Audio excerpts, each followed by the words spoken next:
Building State Capacity and Productivity Center, or BSCP logo.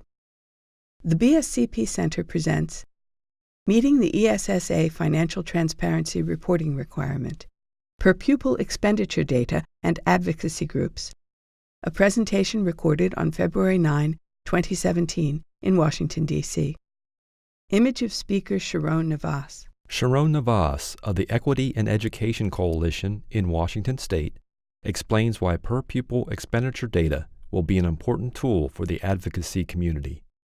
I think the advocate organizations in Washington State are really looking forward to the data being available, because the data that's available right now is really, really bad for Washington. And I'm just talking for Washington. So, currently we have an average sort of give or take $1,000 of how much we know we're spending per pupil. So that doesn't really tell us anything. We know that there are school buildings that are not getting a lot of money, but that's all coming from research that private citizens are doing and putting through a lot of their time and effort into making sure that they know what that looks like. It's not coming from the state, and it's definitely not coming from the school district. We have over 25 different accounting systems in Washington State, so digging through that becomes a nightmare.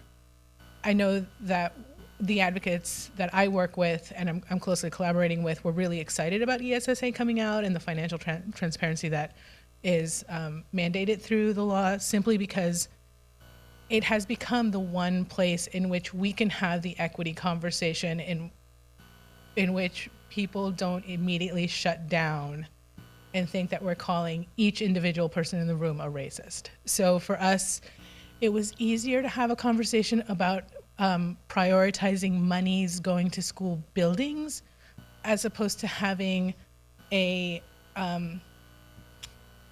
incredibly uncomfortable, usually very personal conversation about race and inequity, about the system itself and about the institution itself, without having to go through the nasty stuff that comes up when people start talking about race. And it's a natural progression of discomfort and not wanting to talk about it. But we have one school district that serves 3,000 students. It has 186 languages served, and it doesn't get as much money as the school district in which Bill Gates lives. So it's easier to conceptualize inequity when we're talking about dollars.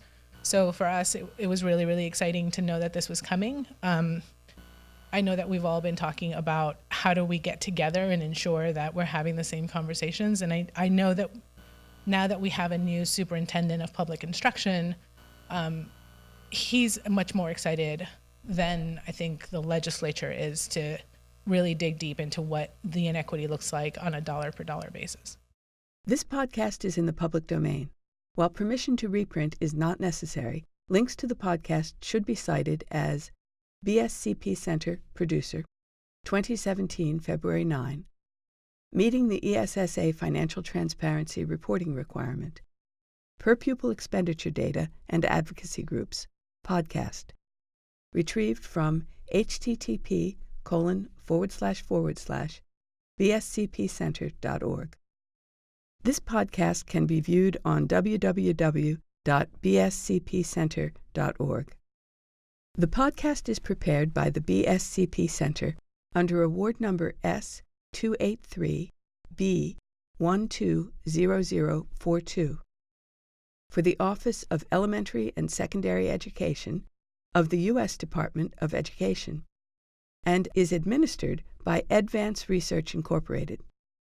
The content of the podcast does not necessarily reflect the views or policies of the Office of Elementary and Secondary Education or the U.S. Department of Education, nor does mention of trade names, commercial products, or organizations imply endorsement by the U.S. government. The BSCP logo.